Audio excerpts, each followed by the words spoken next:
प्रशांत किशोर पहुंचे भोजपुर के जवानिया गांव। दिवाली के मौके पर बाढ़ से बेघर लोगों का जाना हाल। दीपावली के मौके पर बाढ़ से बेघर लोगों का जाना हाल। पीके ने कहा, आने वाले विधानसभा चुनाव में जब वोट देने जाएं तो जवानिया के 700 लोगों को याद रखें। आज दिवाली के दिन सभी बांध पर रहने को मजबूर।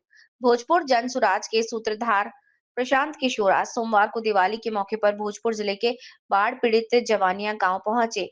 उन्होंने दोपहर से देर शाम तक का वक्त गांव के पास बांध पर शरण लिए लोगों के साथ बिताया, उनका हाल जाना और उनके साथ ही दिवाली कार्यक्रम में शामिल हुए। प्रशांत किशोर ने इस मौके पर पत्रकारों से बात करते हुए कहा कि इस गांव के करीब 700 परिवार आज बांध के किनारे किसी तरह जीवन यापन कर रहे हैं। सरकार इनको भूल गई है, इसीलिए हमें देखने आए हैं। हमारे बीच के ही लोग किस तरह कठिन परिस्थिति में जीवन बिता रहे हैं। उन्होंने कहा कि हम फिलहाल इनकी कोई मदद नहीं कर सकते, लेकिन यहाँ आए हैं ताकि ये बता सके कि जैसे आज सरकार इनकी चिंता नहीं कर रही है, कल अगर किसी और के साथ ऐसा हुआ तो उनकी चिंता भी नहीं करेगी। इसलिए बिहार के लोगों से अपील है कि जिन लोगों को सरकार ने उनके हाल पर छोड़ दिया है, हर हालत में ऐसी सरकार को हटाइए, एक नई व्यवस्था बनाइए। प्रशांत किशोर ने आगे कहा कि जनता के वोट से ही सरकार की संवेदना बदलेगी। जैसे बिहार में पेंशन मानदेय बढ़ गया, वैसे ही जो नई सरकार आएगी वो जवानिया गांव को फिर से बसाने के लिए संसाधन निकालेगी। सभी बिहार वासियों से अनुरोध है कि दिवाली मनाते हुए भी इस गांव के लोगों के संघर्ष में साथ दीजिए। आपके और आपके बच्चों की भी चिंता नहीं करेगी। और आज आपको ऐसा लग रहा है कि ये तो जवानिया गांव का मामला है, 500 परिवारों का मामला है जिनसे आपकी कोई रिश्तेदारी नहीं है, जिनको आप व्यक्तिगत तौर पर जानते नहीं हैं। लेकिन ध्यान रखिए, ये बिहार के लोग हैं, आपके लोग हैं, और जैसे इनकी चिंता नहीं हो रही है, कल भगवान न करे जब पूरे बिहार में, पूरे देश में लोग आज प्रकाश के पर्व दीपावली को मना रहे हैं, तो कोई ये भूले नहीं कि बिहार का एक गांव जवनिया, जो पिछले कुछ महीने पहले जहां सैकड़ों लोग, पूरा गांव और सैकड़ों लोगों के घर, उनके मकान, उनके जीवन भर की कमाई, उनके खेत, सब कुछ गंगा में समाहित हो गया। तो जब आप अपने घर में दिवाली मना रहे हैं तो याद रखिए कि बिहार में एक गांव था जवनिया, जिसके सैकड़ों लोग गंगा के कटाव से कहके आज बेघर होकर बांध के किनारे किसी तरह अपना जीवन यापन कर रहे हैं। ये भूले नहीं कि उनके ही राज्य के कुछ साथी किस कठिन परिस्थिति में अपना जीवन बिता रहे हैं। हम इनकी कोई मदद नहीं कर सकते। हम बिल्कुल आपको स्पष्ट बता रहे हैं, हमारी कोई ताकत नहीं है कि हम इनकी मदद कर सकें।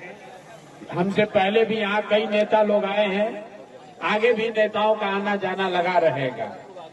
हम यहाँ सिर्फ इसलिए आए हैं कि लोगों को ये याद रहे, सरकार को ये याद रहे कि एक गांव जो गंगा में विलीन हो गया, उसके लोगों के लिए भी आज दिवाली है, लेकिन उनके घरों में दिया नहीं जल रहा है, उनके घर में अंधकार हो गया है।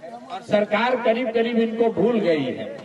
तो अभी से 15 दिन के बाद जब आप वोट देने जाइए तो याद रखिएगा, आज जवनिया के गांव के घर, लोगों के घर में अंधकार हुआ है, कल आपके घर में भी ऐसी दुर्घटना हो सकती है, आपके साथ भी ये जाति हो सकती है।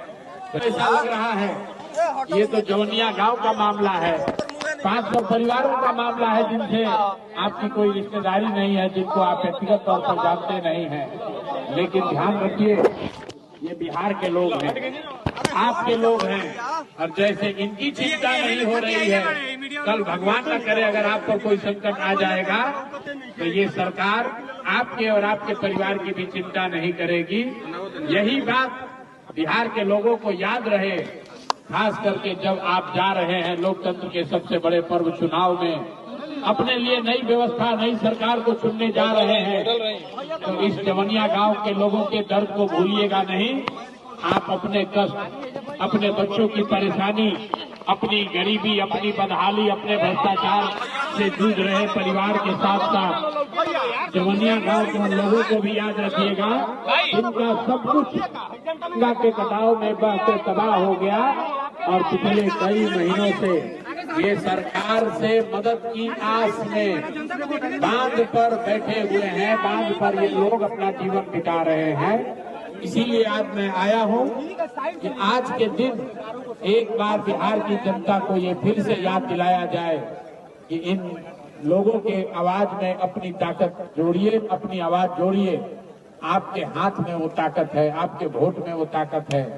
जिस सरकार ने जवनिया गांव के लोगों को इनके हाल पर छोड़ दिया है, हर हालत में उस सरकार को हटाइए, बिहार में बदलाव कीजिए, नई व्यवस्था बनाइए, ताकि जो परेशानी आज जवनिया गांव के लोगों को हुई है वो बिहार में आने वाले समय में किसी के साथ न हो। इसी के लिए आए हैं और दिवाली की संध्या पर जवनिया गांव के लोगों को दिवाली की शुभकामना दे रहे हैं और ऐसी प्रार्थना कर रहे हैं कि आने वाले समय में आपके घरों में, आपके परिवार में भी खुशहाली आए। इस गांव के लोगों के दर्द को मत भूलिए। जब वोट देने जाइए, आपके वोट से ही वो जिम्मेवारी सरकार की तय होगी। तभी लोगों में डर होगा। जैसे यहाँ पर लोगों को 10-10 हजार रुपया मिला है, वृद्धाओं का, वृद्ध लोगों का 400 रुपया से बढ़कर पेंशन 1100 हुआ है, विधवाओं का, विकलांगों का पेंशन बढ़ा है। जैसे अभी महिलाओं को 10-10 हजार रुपया दिया है। अगर आप अपनी ताकत दिखाएंगे, आप खड़े होंगे, तो इसी सरकार से सरकार के खजाने से नए जवनिया गांव बसाने के लिए संसाधन भी निकाले जाएंगे। इसलिए मेरे भाई, आप अपने अधिकार के लिए खड़े होइए।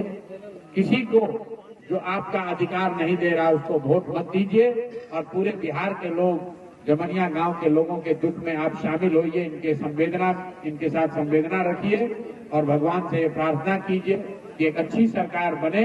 जिसकी भी सरकार बने वो जवनिया गांव को फिर से आबाद करे, यहाँ के लोगों के जीवन को आबाद करे। इसी भावना के साथ आप सबका यहाँ फिर से बहुत बहुत धन्यवाद।